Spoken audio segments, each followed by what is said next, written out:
Cisza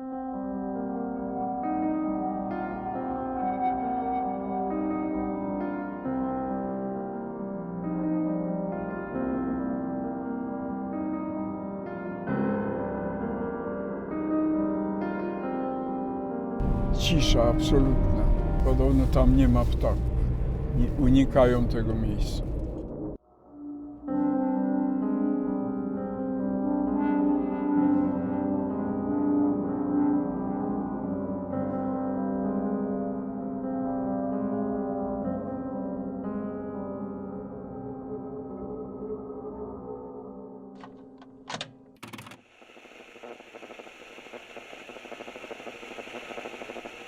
Powiedz mi, ojcze, co to jest, co się szczęściem nazywa.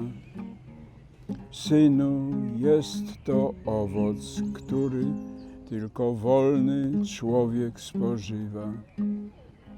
Powiedz mi, ojcze, powiedz dalej, gdzie tę wolność mogę znaleźć.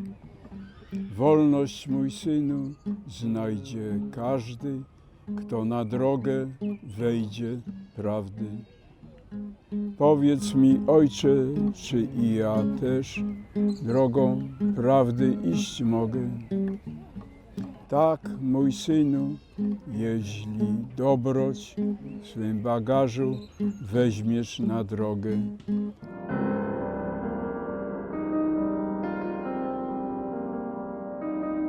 Moskwa, komunizm, ten cały są pieczęcią szatana, na pewno. Żyłem z tą wiedzą, że ojca najmłodszy brat, ukochany, Józef Macedoński, był podporucznikiem, a potem porucznikiem 52. Brygady Piechoty w Tarnopolu i został aresztowany. Przysłał pocztówkę ze Starobielska. Ojciec czcił tą pocztówkę, bo to jego brat najmłodszy, jak jakąś relikwię i ciągle, jak pisze tutaj jakiś donosiciel, mój kolega, że u Macedońskiego mówi się, że Katyń zrobili Rosjanie. To już w 50 latach donosił na mnie jakiś kolega. To mam teraz z IPN-u te wszystkie dokumenty. Nieprawdopodobne, że tyle dookoła było moich donosicieli, dookoła mojej rodziny.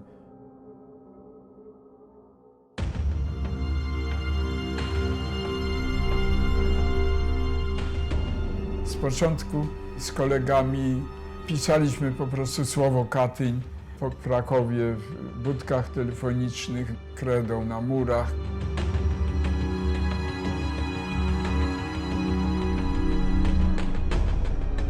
W pewnym momencie wpadłem na taki pomysł, że trzeba się zorganizować w kilka zaufanych bardzo osób, żeby zbierać przede wszystkim dokumenty katyńskie. Chodziło o to, żeby ocalić te listy, to co ludzie się bali tego trzymać, bo wszyscy się bali słowa Katyń.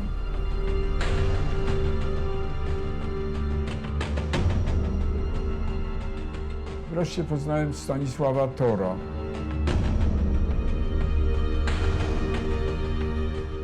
Starszego pana z Wołynia.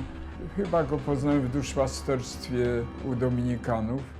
Tak się z nim zgadałem, on o Katyniu wiedział wszystko. Okazało się, że był w Brygadzie Karpackiej u Andersa. Pamiętam historię, kiedy napisał na takim kawałku papieru tektury prasa kłamie i wyszedł w obchód dookoła rynku głównego. To był jego protest i oczywiście lądował na komisariacie. Wypuszczono go po iluś tam godzinach, przychodził wtedy na herbatę do nas do domu. Ja mu się przyznałem, że wszyscy się boją założyć. On mówi, ja się nie boję. No ja mówię, to świetnie, ale przydałby się jeszcze ktoś. Ja mówię, ja znam takiego, jest historykiem Wojska Polskiego i poznał mnie z Andrzejem Koszczewskim.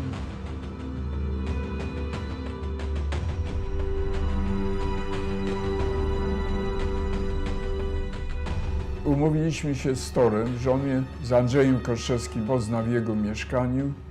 Powiedział mi dokładny adres, centrum Krakowa. Wyszedłem z myślą, żeby zgubić ogon. Udawałem, że zawiązuję buta, nikt za mną nie szedł. Przeważnie chodził za mną jakiś młody ubek albo stary. Późno wieczór, śnieg padał z deszczem chyba. Skręciłem i wiedziałem już, czy ktoś za mną idzie, czy nie. I potem tam i do pierwszej bramy. O, tutaj była otwarta. Ja od razu ciach i do góry. Na drugie piętro i oni czekali na mnie już. Nie wiem, jak się żonie tłumaczyłem. Pewnie powiedziałem, że u matki nocuję.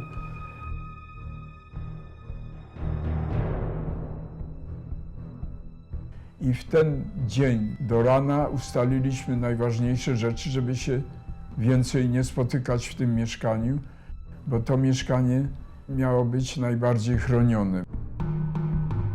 Tą pierwszą noc ustaliliśmy, co chcemy osiągnąć, jakimi metodami i skąd materiały będziemy brali. Andrzej Koszczewski okazał się właściwą osobą. Andrzej powiedział, że każda instytucja musi mieć swoje pismo, uzewnętrznienie, że on będzie redagował biuletyn katyński na wzór biuletynu oświęcimskiego. Ustaliliśmy zresztą, że ujawnimy się dopiero po roku. To jeszcze nie był biuletyn, tylko ulotka, która z jednej strony miała tekst o Sonderaktion, a z drugiej strony miała tekst właśnie o zbrodni katyńskiej. I wymienieni byli profesorzy, którzy zginęli jako ofiary Katynia.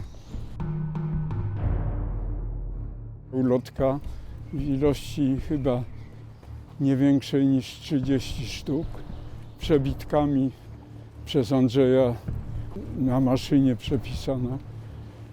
I ja to rozdawałem uczestnikom tej konferencji, bo to była konferencja w Collegium Novum na pierwszym piętrze w jakiejś dużej sali. Jeden ze starszych profesorów przyszedł do mnie, uścisnął mnie i pocałował mnie w rękę za tą ulotkę. UB mnie nigdy o to nie przesłuchiwało. Być może nie było tam żadnego ubeka. Do tej pory nie miałem kłopotów przez to. Byliśmy pewni, że prędzej czy później nas odkryją, więc trzeba było z zaskoczeniem działać, żeby ostrzec ludzi, żeby szanowali listy z Katynia, wszystkie dokumenty. W tym czasie była taka już jawność opozycji, to bardzo dobry pomysł. Przynajmniej jedno nazwisko i adres powinno być jawne, więc Instytut Katyński, jak ogłosiliśmy ulotkami i Radio Wolna Europa ogłosiła. Szef PZPR zapowiedział kontynuowanie reform, w tym reformy gospodarczej. Rezolucja głosi, że w wypadku zastosowania przez władze represji wobec ich załóg, zakładów... Podawano mój adres na 18 stycznia i tam ludzie zaczęli się zgłaszać. W biuletynie pisało Instytut Katyński, Warszawa, Wrocław, Kraków, Poznań, wszystkie wielkie miasta, a w zasadzie tylko we Wrocławiu mieliśmy kogoś wtajemniczonego. To była dobra strategia, bo wiedzieliśmy, że ubecja będzie za mną tak długo chodzić, aż nie odkryje innych. Pamiętam taką rewizję, bo ciągle rewizje przychodziły do nas. Jeden ubek, gruby, kwadratowy, mówi: panie redaktorze, pan się nie boi, że pan się wychyli z tego balkonu z 8 piętra za bardzo? A drugi ubek go od razu opieprzył: co ty, tak nie wolno mówić. Bo on mnie w ten sposób chciał przypomnieć, że mogę wskoczyć przez okno. Były takie wypadki rzekomo samobójcy. Mieszkał po sąsiedzku, muzyk, niby udawał, że interesują mnie studio folksongu, moje piosenki. Przyjaźnił się ze mną. Ja wiedziałem, że to jest podstawiona osoba. Nazywał się Zygmunt Horus. Jak list był na stole, to on się przyglądał, adres usiłował zapamiętać. No już byłem pewien, że to jest ktoś nasłany. Prowokowałem go w różny sposób. I rzeczywiście w dokumentach IPN-u on ciągle występuje. Nawet z ubeków opieprzał, że takiego groźnego oni jeszcze nie zaaresztowali. Potem doszedł do nas Leszek Martini, jeden z pierwszych założycieli. Potem Kazik Godłowski. Syn profesora Włodzimierza Godłowskiego, ofiary Katynia. Jeździł za granicę, znakomity archeolog. Ciągle na różne sympozjony jeździł na zachód i do Rosji, na Ukrainę.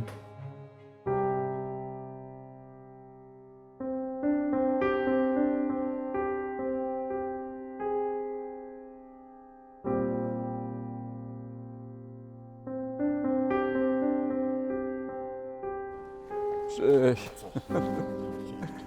Dawnośmy się nie widzieli, kurczę blady. Słyszeliśmy. Trochę wyrosłeś.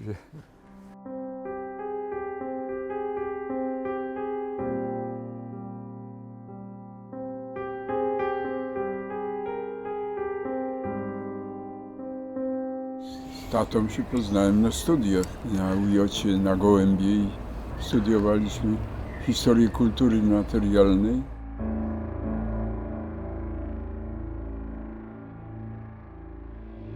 Jak zakładaliśmy Instytut Katyński z Torem i z Andrzejem Koszczewskim, ustaliliśmy, że musimy kogoś znacznego, słynnego dokooptować.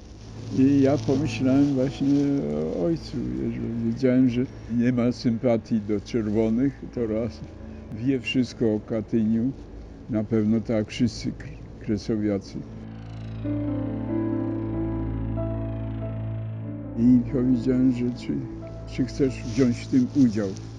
Jak pierwszy raz mi się zdarzyło, że ktoś się od razu uśmiechnął i powiedział, że oczywiście, nie ma sprawy, coś w tym rodzaju powiedział, ale z takim błyskiem w oczach radości, że się ucieszyłem, że wreszcie nie ma tego pytania, strachu. A wreszcie ktoś miał małe dzieci, synów i powiedział, że oczywiście, że przystępuje do tego. U mnie w rodzinie to było w ten sposób, że jak ja pamiętam, to zawsze było wiadomo, że dziadek został zamordowany w Katyniu. I mówiło się o tym publicznie, może na zewnątrz, ale my jako dzieciśmy o tym wiedzieli. Dla mojego taty to było, no oczywiście stracił ojca. Jak miał na studia się dostać, tak, zdawać egzaminy, to organizacja młodzieżowa wydała mu negatywną opinię, że nie powinien studiować, ponieważ jest po pierwsze synem przedwojennego profesora, a po drugie jeszcze takiego, który zginął w Katyniu. Tak? Co prawda oficjalnie było kto inny, że zabił, ale tylko dzięki koneksjom przedwojennym profesorskim udało się, że został dopuszczony do egzaminu wstępnego i mógł studiować.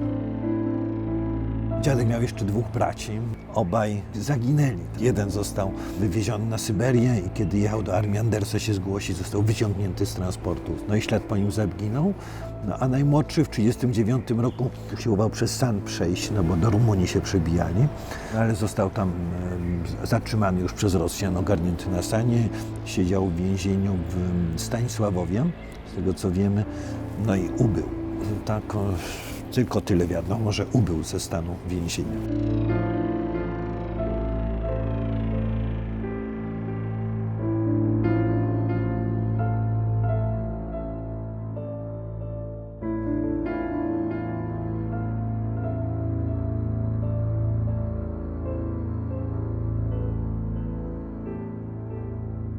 Była taka tradycja rodzinna i tym się żyło.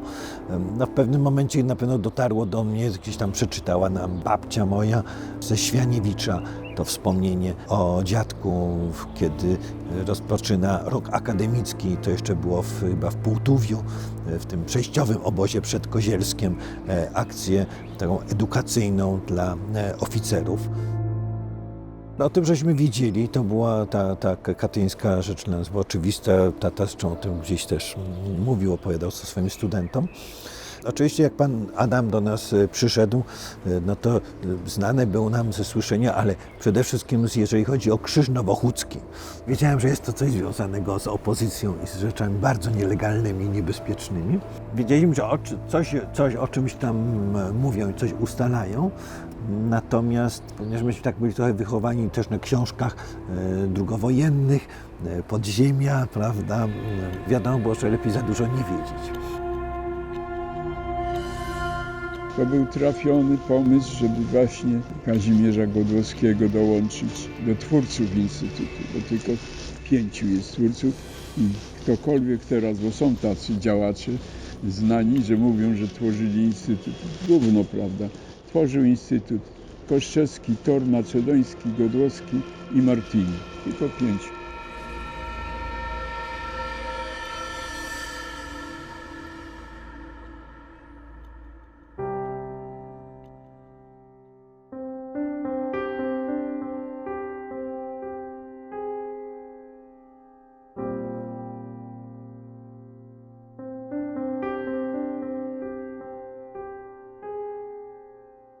A pan jest? Instytut Katyński. A, no to czapki z głów. No tak, Czapki tak, z głów. tak. Pamiętamy, nigdy nie zapomnimy. Historii nigdy nie zapomnimy. Wszyscy. Jak wiemy. Panowie nie czasami jadą do pana Franczyka. Tak. No to już wiem dokładnie, do mojego sąsiada. Ja, on też dużo dobrego zrobił dla Instytutu. No fajny człowiek, dobry człowiek. Tak. Dobry I człowiek. odważny. A to tego nie wiedziałem, no wiem, że jest, kim jest w gazecie chyba... Naczelny redaktor. Właśnie, naczelny redaktor. Mam tak, nie wiem. To bardzo miło pana poznać. Wielki szacunek, tak jak mówię. Młodzi Polacy, nie zapominamy. Proszę bardzo, to jest tutaj. To tu?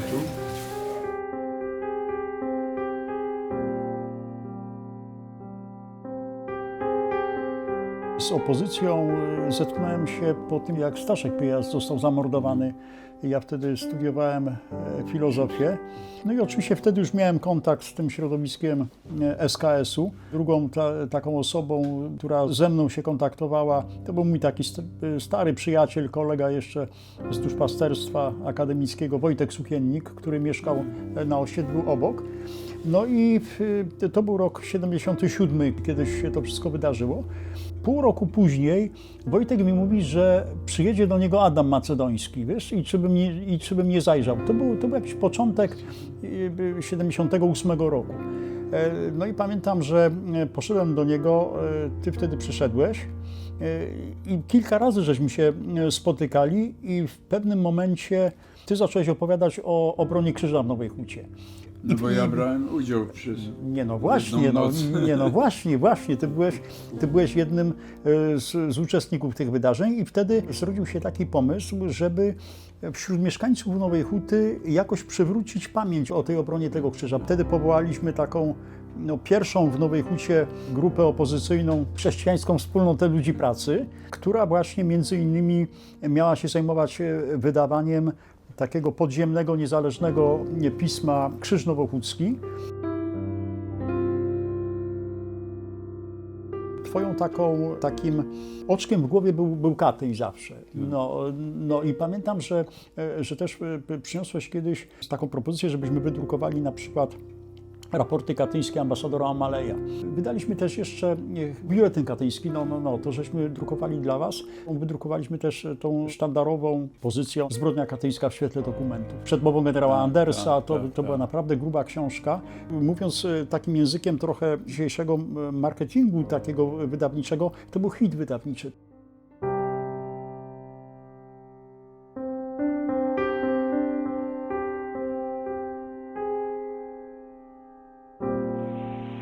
Po usłyszeniu sygnału proszę nagrać zadam. Tu Adam Macedoński, cześć Tadek. Dopiero dałem rady wyjść z domu i jesteśmy w samochodzie i ruszamy w twoim kierunku.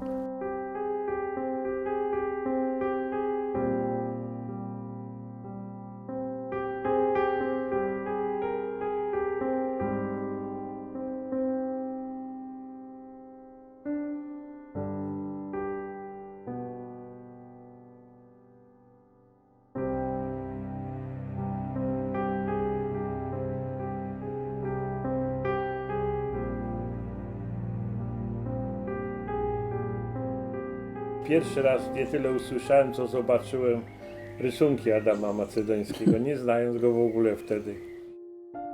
Dowiedziałem się, że powstała chrześcijańska wspólnota ludzi pracy w Nowej Hucie i Krzysztof Ochocki. No i na jednym ze spotkań poznałem Adama, a było mi miło, bo dowiedziałem się, że Adam jest z Lwowa, moi rodzice byli z Kresów, no i tak zaczęliśmy się przyjaźnić. Od rodziców, babci słyszałem o Katyniu, ale to było takie 5. przez 10. No na zasadzie, że Sowieci wymordowali polskich oficerów. No a jak Adam założył Instytut Katyński, no to pierwsza moja taka wiedza niezależna, już jako dorastającego człowieka, no o Katyniu, o zbrodni, o Sowietach, o Lwowie, co się działo w czasie wojny, no to była od Adama.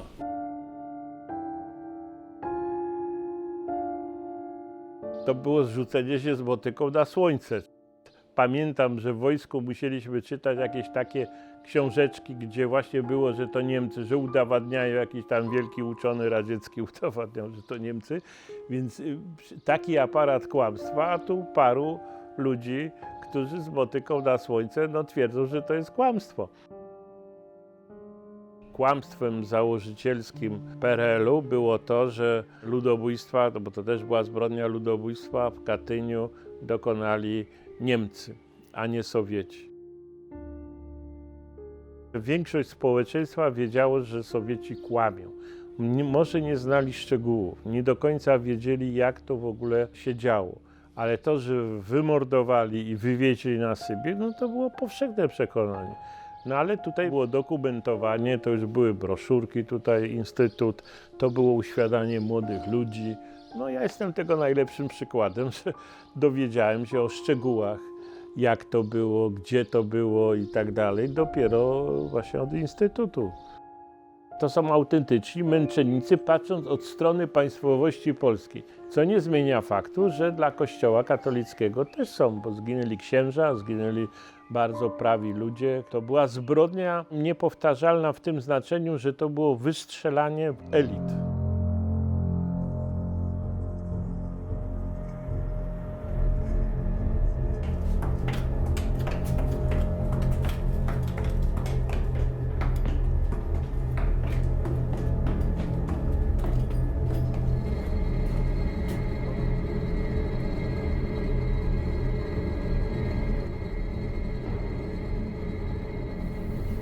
Товарищ полковник.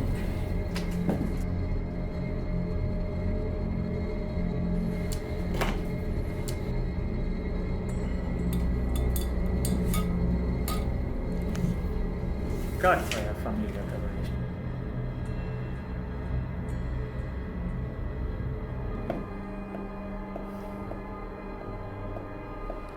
Куда остаться? Пильно. Ostatnia bitwa.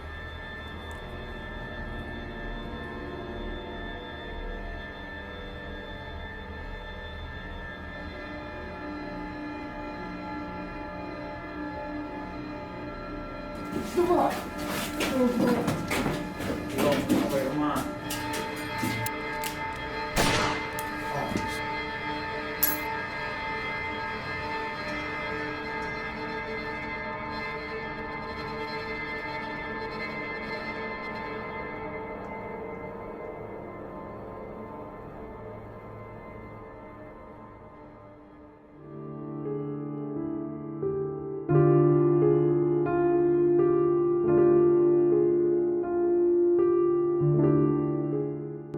Dziadek był jako policjant, był jeszcze ułan i były żołnierz 20 roku. Był osadzony w Ostaszkowie, bo w Kozielsku był już później pułkownik, który był przyjacielem mistrzowa mojego dziadka. Pułkownik Hałaciński był w Katyniu. Babcia Stefania, żona mojego dziadzia, nie wiedziała, gdzie jest, co się stało z mężem, prawda? Mój tata też nie wiedział. Cały czas tylko przypuszczali, ale w 40 roku, jak dostali kartkę, to już wiedzieli, że są w rękach sowieckich. Były słynne zdania mojej babci Stefanii Mejci. Z domu Łoboda i powiedziała jedne słowa. To pewnie będziemy go szukać, ale pewnie już dziadka, czyli męża, a wy ojca nie zobaczycie. Ja poznałem Adama dzięki ojcu. Mój tata go sam wyszukał, to, że Instytut Katyński to jest Adam Maceński, do niego sam przyszedł. Widać to właśnie, jak ludzie, którzy walczą o prawdę, jak oni się potrafili zaprzyjaźnić. To była przyjaźń, można powiedzieć, do końca.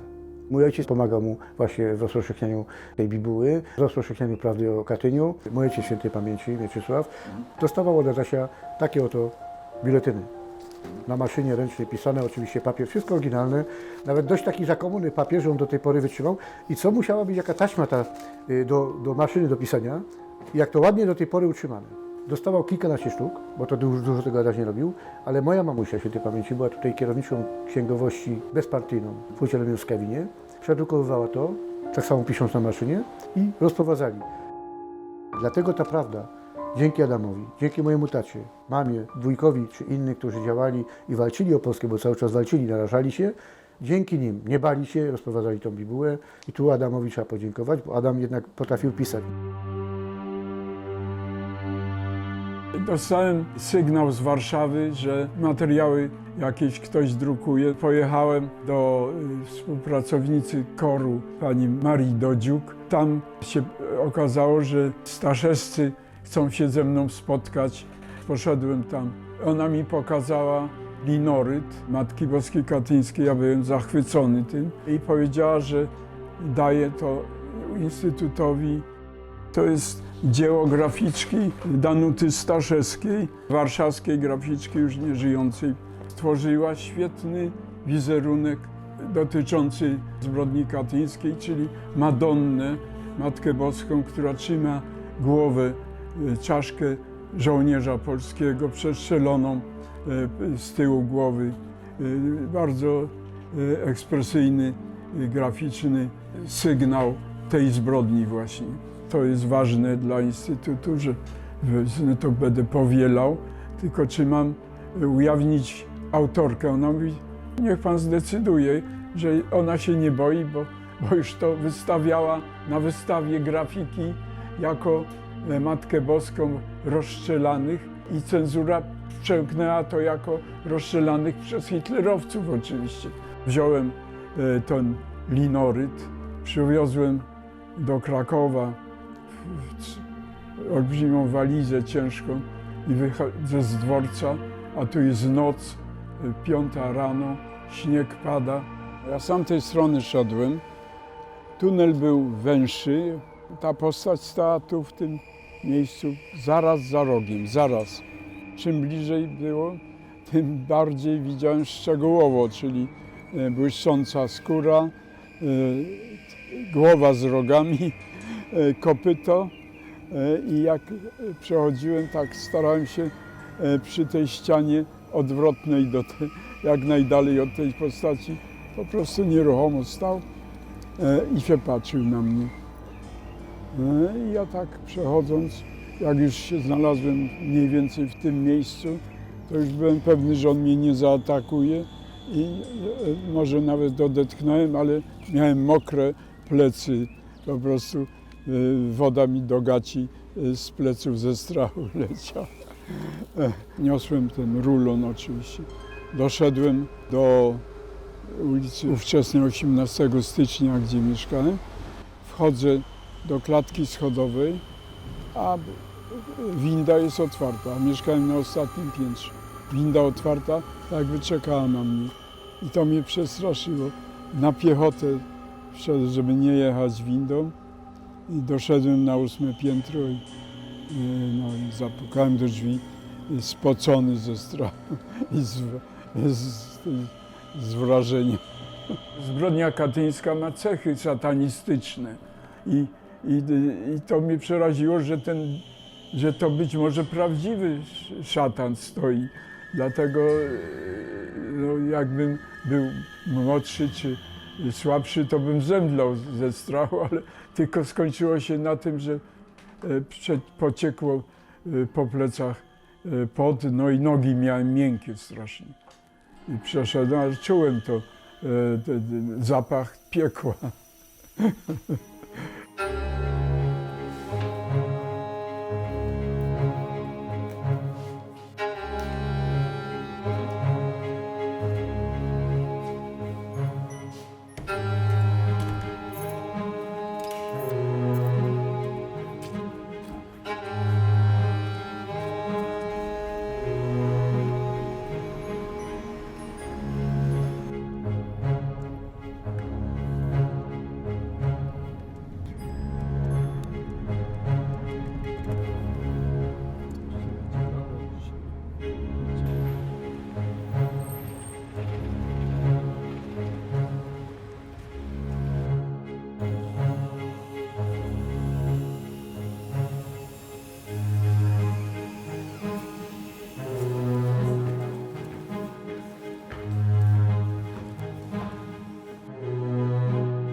Nasze archiwum miało znaczący udział w przechowywaniu pamiątek po oficerach zamordowanych w Katyniu. Przechowywało te pamiątki już w czasie wojny, ale także po wojnie.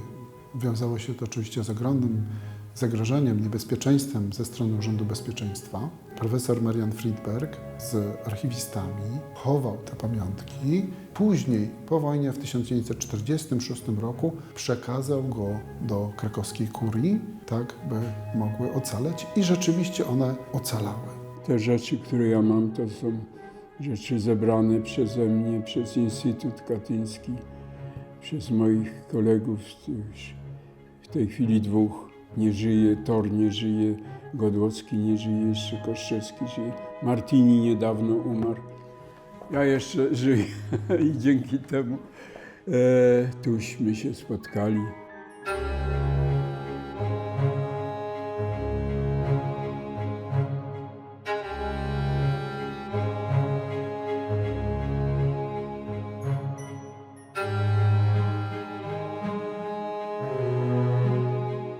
W tej teczce są bardzo ważne i rzadkie artefakty, dokumenty dotyczące sprawy zbrodni katyńskiej, stworzeniem w Krakowie Instytutu Katyńskiego i to przekazuję do Archiwum Narodowego.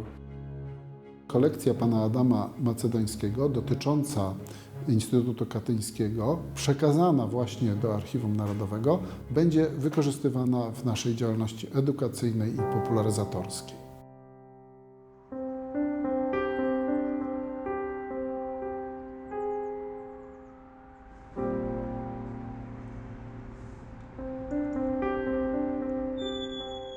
Bez tego kłamstwa PRL jako formacja ludzi byłaby państwowością, która nie ma żadnych szans na legitymizowanie się na terenie narodu polskiego. A więc komuniści wprowadzili to sowieckie kłamstwo i przez cały okres PRL-u do końca lat 80. kłamstwo było tylko i wyłącznie podtrzymywane. Nawet po październiku 1956 roku, kiedy wydawało się na moment, że można dokonać rozliczeń epoki stalinowskiej, ani strona komunistyczna polska, czyli ekipa Gomułki, ani ekipa Chruszczowa na to się nie zdecydowali i zbrodnię katyńską postanowili nadal utrzymać w tym kłamstwie wypracowanym przez Stalina i jego morderców. Myśmy zbierali nie tylko o Katyniu, ale o wywózkach na Sybii. Ludzie zaczęli przynosić materiały dotyczące nie tylko zbrodni katyńskiej, tylko sowieckiej zbrodni. Masę relacji nagrałem świadków, którzy byli w czasie wywózek. Pan January zgłosił się do mnie na 18 stycznia. Mieszkaliśmy wtedy w jednym pokoiku, w takiej kawalerce z żoną i córką maleńką. W nędzy, nie miałem renty, ani jeszcze plastykiem zawodu, zarabiałem rzadko. Powiedział mi, że coś ważnego ma mi do przekazania obserwuje mnie od roku prawie i wie, że jest instytut, że to na pewno, jakby pan był ubekiem, to by pan tu nie mieszkał w tym pokoiku. Uwierzyłem mu po prostu i pojechałem z nim w nocy do Częstochowy. Ciemno, mgła, PRL.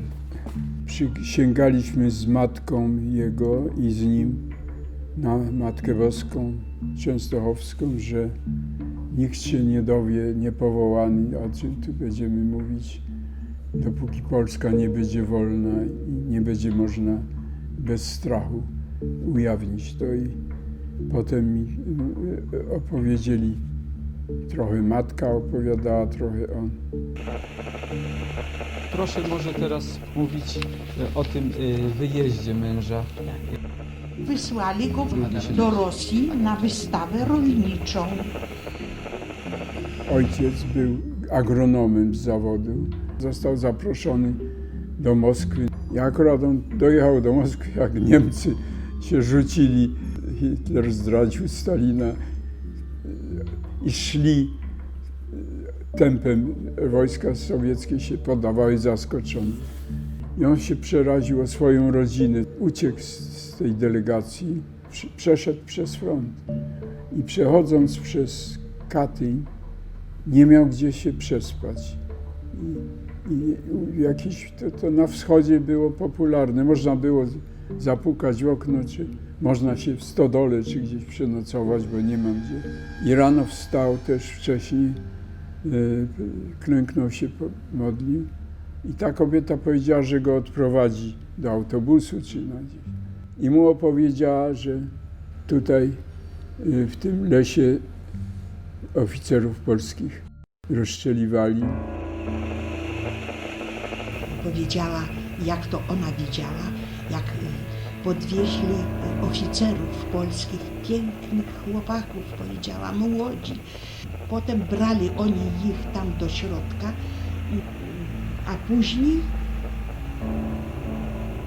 że dużo ich rozstrzelali, to mężowi powiedziałam. I on dojechał tam do swoich wsi na Polesiu i to opowiedział, bo już była partyzantka wtedy czerwona tam na Polesiu, że jego zabili, Jana.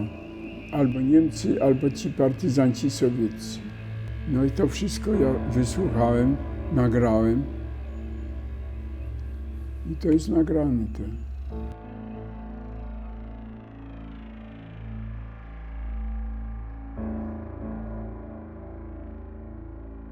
Często mnie aresztowali i jeszcze częściej przesłuchiwali. W 1980 roku przyjechał z Warszawy pułkownik Zaleski-Welz-Zakrzewski. Przedstawił się, że jest z bardzo patriotycznej rodziny i że wszyscy wiemy w rządzie polskim, kto zrobił Katyń, ale trzeba poczekać i sami to zaskarżymy. O mamo moja, nie płacz, nie, że mnie w celi widzisz. Za politykę zamkli mnie, nie musisz się tego wstydzić. Kto za politykę siedzi tak jak ja, za wolność swej ojczyzny, ten największy honor u ludzi ma, bo to honor dla mężczyzny.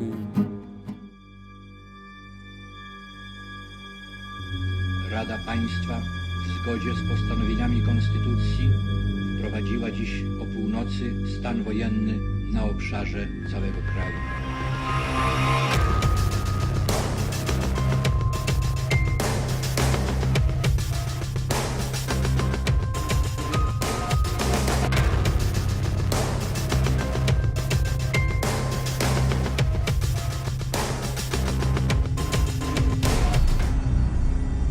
Z 12 na 13 mnie z tatą wzięto samej bieliźnie.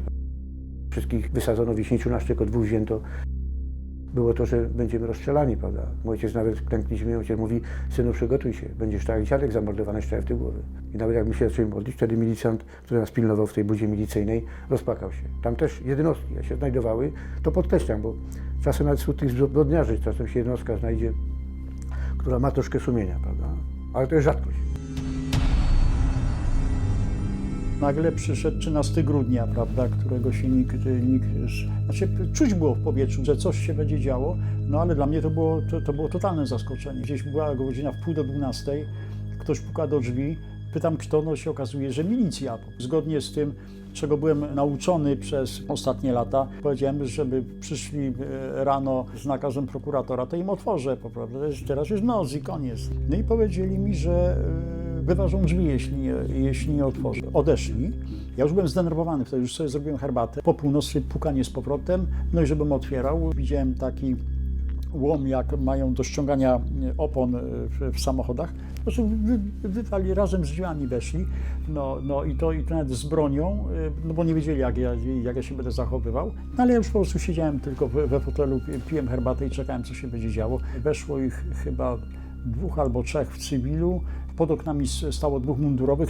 No i później zrobili rewizję oczywiście, zabrali ze sobą do dużego Fiata, tak do środka między siebie, tam z tyłu 2 mnie wzięło. I wtedy pierwszy raz i chyba jedyny w życiu bałem się, że pojedziemy gdzieś na Dubnie, tu jest taka rzeczka, i że po prostu mnie załatwią, bo nikt nie będzie wiedział w ogóle, co się ze mną stało.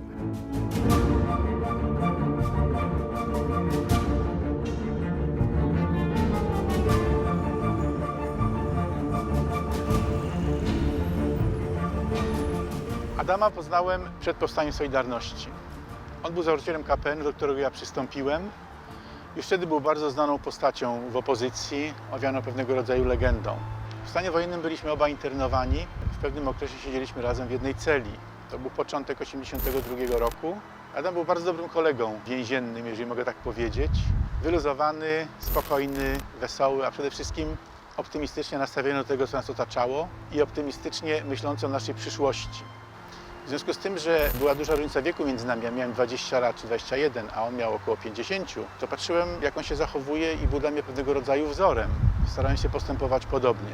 Witamy panów ze Służby Bezpieczeństwa, ukrytych za kioskiem.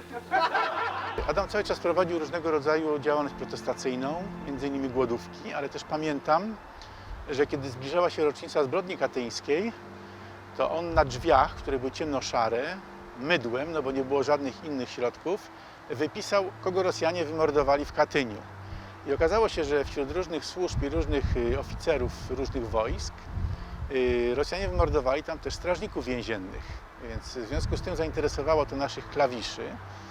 I ci klawisze, pierwszy raz usłyszawszy o Katyniu, przychodzili do nas i pytali się, o co tutaj chodzi, dlaczego, jaka to zbrodnia, dlaczego wymordowano, dlaczego służbę więzienną.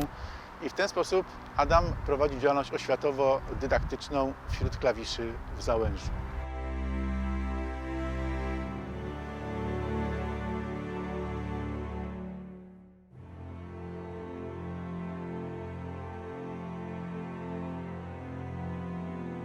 Adam był zawsze w tym środowisku, które stawiało jakby sprawę jasno. Nie chodzi nam o komunizm z ludzką twarzą, tylko chodzi nam o niepodległość. Tak jest. I no, tacy ludzie jak Adam byli takimi, można powiedzieć, drogowskazami na tej opozycyjnej. Większość to chciała poprawiania socjalizmu z ludzką twarzą.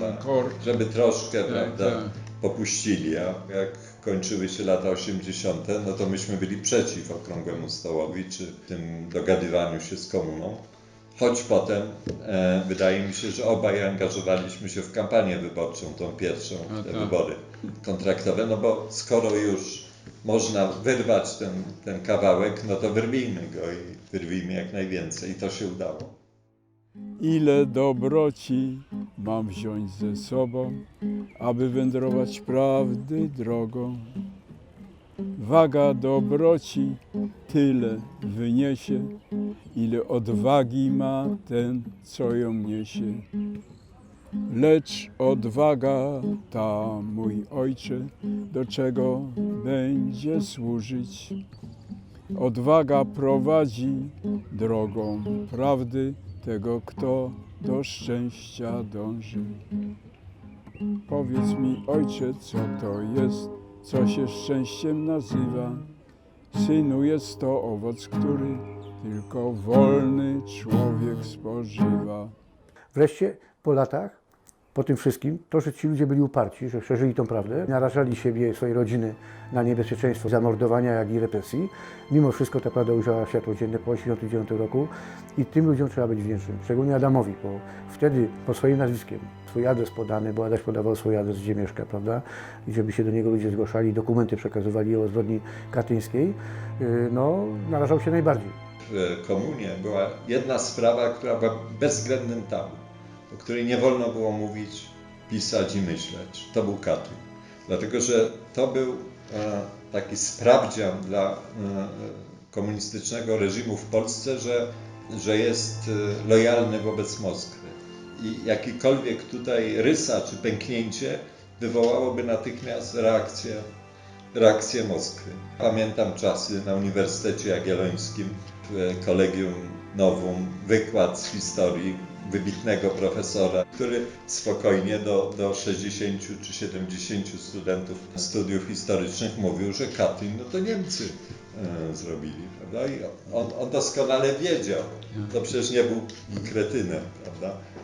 Wiedział, że kłamie, ale kłamali, bo musieli kłamać, bo on nie byłby profesorem uniwersytetu, gdyby nie kłamał.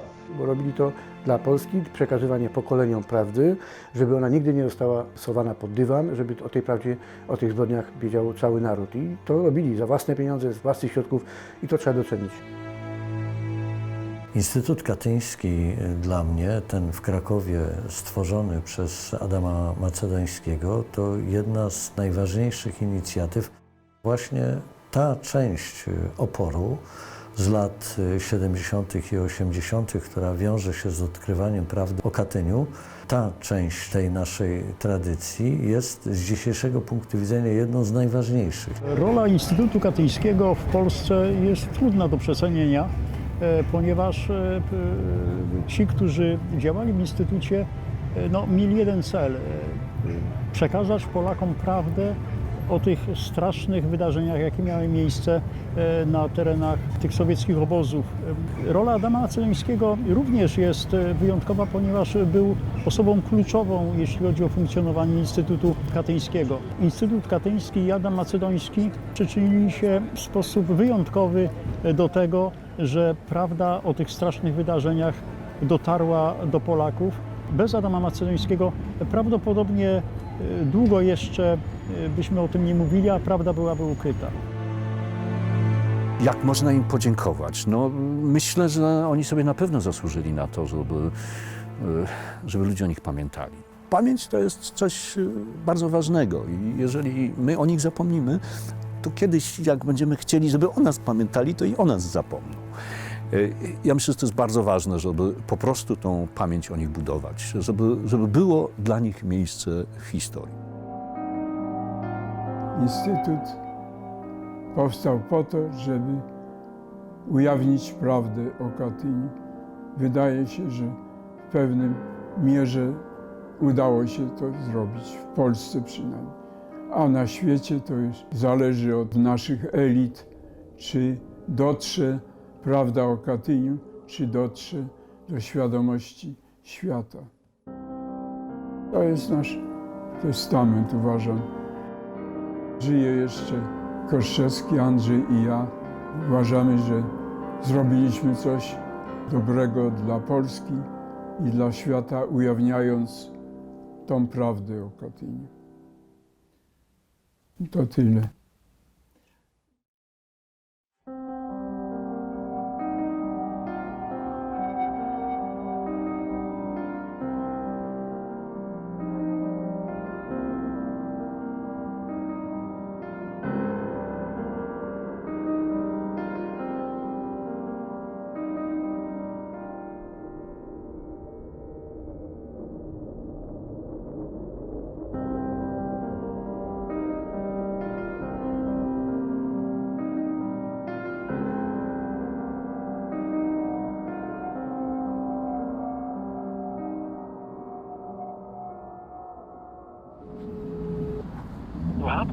Cześć, mówi Adam. Cześć, Andrzej. Cześć, cześć, cześć. No, witam Cię, jak się czujesz? Dobrze. No ja też dobrze i stoję, bo tu filmowcy nakręcili, jak do ciebie szedłem. Możesz ty mocną herbatę zaparzyć i coś do herbaty, to ja przyniosę. Możemy biuletyn teraz nowy zrobić, już wolnościowy, co? Andrzej, całuję cię i twoich najbliższych pozdrawiam. Dziękuję serdecznie. bardzo, ja też. Powiedz mi, ojcze, czy i ja też drogą prawdy iść mogę? Tak, mój synu, jeśli dobroć w swym bagażu weźmiesz na drogę. Ile dobroci mam wziąć ze sobą, żeby wędrować prawdy drogą? Waga dobroci tyle wyniesie, ile odwagi ma ten, co ją niesie. Lecz odwaga ta, mój ojcze, do czego będzie służyć? Odwaga prowadzi drogą prawdy tego, kto do szczęścia dąży.